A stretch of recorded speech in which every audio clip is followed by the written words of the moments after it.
close the health gap faced by Indigenous Australians, little has improved, with Aboriginal life expectancy now the lowest of any Indigenous group in the world.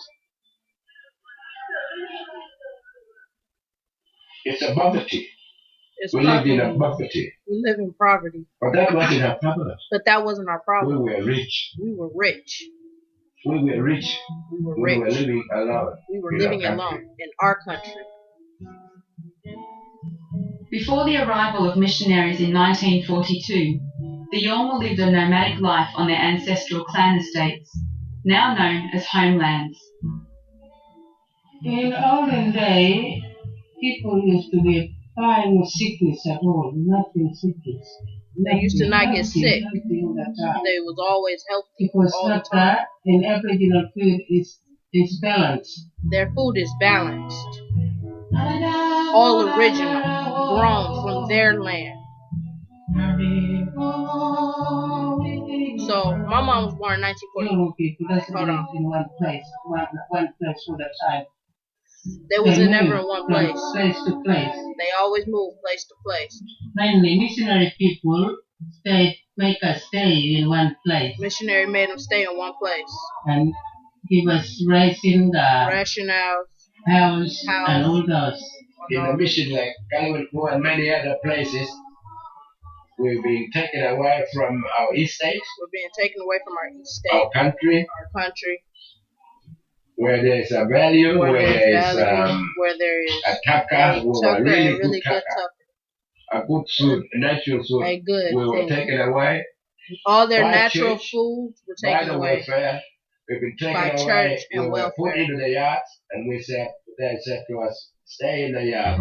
They put church and in their yard and told them to stay there.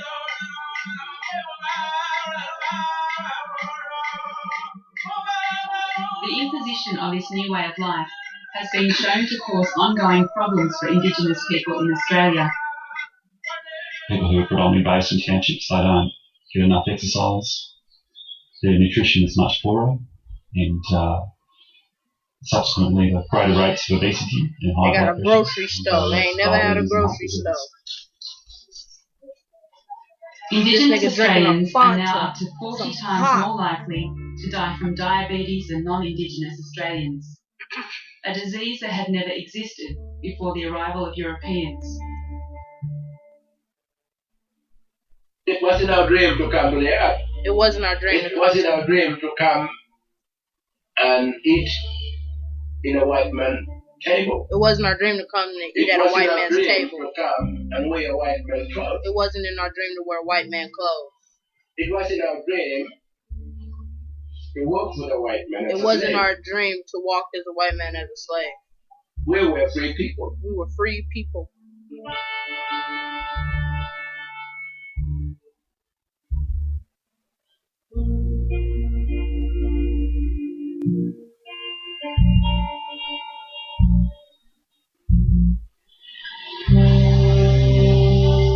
Throughout these changes, which in places like Gulawinku have only taken place over the last 70 years, Indigenous people have been expected to fast adapt to Western society. People here, they don't understand. They don't understand how to live. Living in Balanda's world, that person should have an education first. Somebody to come and help that person or show. But they just come and growling at people. They just come and growl at people. On top of these rapid changes to their lives, their traditional systems of law and governance have been undermined by white authority. Balanda is pushing law. Balanda is trying to say, look at my way. This is a better way.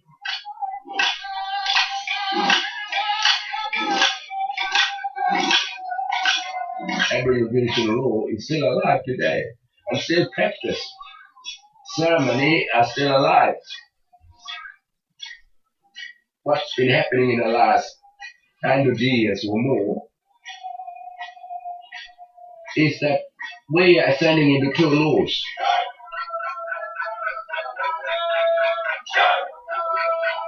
Our law and what's the law or the Bangla law? The law that was introduced to us, a law that is now being practiced in this country. For generations, the lives of Aboriginal people have been controlled by government departments based thousands of kilometres away, who have devised laws and policies without the involvement of Aboriginal people. Minister of Health. The government has done many damage by trying to establish an organization which will control Aboriginal people, like Aboriginal Affairs, welfare people, native affairs, then indigenous affairs. Just to look after us like we were a little child. Our law has been ignored, rejected. Their law has been ignored and rejected. Yeah, very transparent, isn't it? Yeah. 30 years of research have shown that in order to improve Aboriginal health, communities must be given back control of their own lives.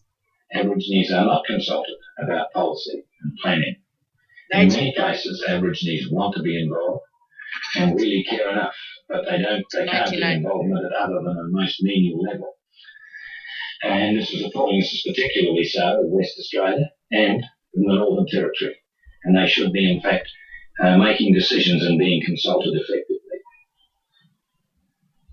Aboriginal involvement must be improved. Only then can their health and their pride and dignity as a people be restored.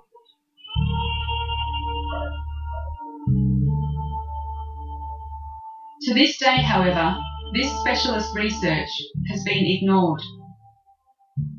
Ongoing disempowerment and decades of inappropriate government policies have caused the health of the Yolngu, like other Aboriginal nations across Australia, to spiral.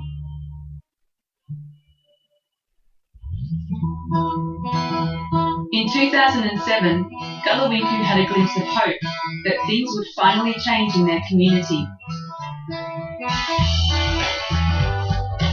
When Minister for this affairs in the previous government, Minister Honorable Malgraf, when he came here, everything's in trouble, we're really happy, we've got this man. We're working the material came here, promises that he's going to give us 50 houses. He's going to give us good health, there'll be education and classroom, new buildings, new houses, everything. That's what his promises. This is good. This is the way things need to happen. And so there was a lot of that discussion. But when we start to serious about things, when we start to put our head together and start to talk about serious things, that's where the bombs start. Okay, I paused it for a moment. He says, basically, this white man came and said he promises he was gonna change them back to how they was living, but put houses and better food and schools and education and let them practice their own beliefs. But once they started to actually put their heads together and start working it out, that's when the bomb happened. That's when shit went wrong. The government would only improve basic service in that country if the traditional owners signed over control of their land in 99 years control, which they had finally won back under the Abnormal Rights Act of 1976. And now we say no way, Minister. No way, Minister. It doesn't happen this way. It doesn't happen this way. We cannot sell a value of land. We cannot sell our value of land. For a long time. Or lease it for a long time. This is the only home for billions us. And billions and billions of square. Billions and billions of square. In the continent. You're satisfied. He said billions and billions of land in the county of Australia. You own it all. This is the only thing that we have. So, and you're not satisfied. Why? Why? What do you want more land for? Why do you want more land for? Go back. Go back. Don't keep the dust aside. So he went back. So he went back. 6 months later, June 2007. ABC News. The federal government is about to intervene in Aboriginal communities in a way thought unimaginable just a few years ago. We have decided to act. The decisions we have taken are non-negotiable. The Prime Minister has rejected criticism of his radical plan to curb Indigenous child sexual abuse. The government's actions came in response to yet another report on the underlying conditions in Aboriginal communities, this time on the symptom of child abuse. Where there is unemployment, poverty, alcoholism, drug taking, overcrowding, you can guarantee that those children at some point are severely at risk and eventually are going to be sexually abused or abused in some way. The first recommendation of the Little Children Are Sacred report once again urged the government to commit to genuine consultation with Aboriginal people. We do not believe in any way, shape nor form that the recommendations flowing from that report reflected the urgency In an unprecedented crackdown, the Prime Minister moved to take control. Every single one of them has pedophiles operating in them. Now that is a national emergency. The government will seize control of Aboriginal townships and access to lands will be opened up. We need to have control over their homes, the conditions that they are in, who is in them, and what is occurring. Okay, I paused it. I'm gonna go on ahead and finish on to part 2.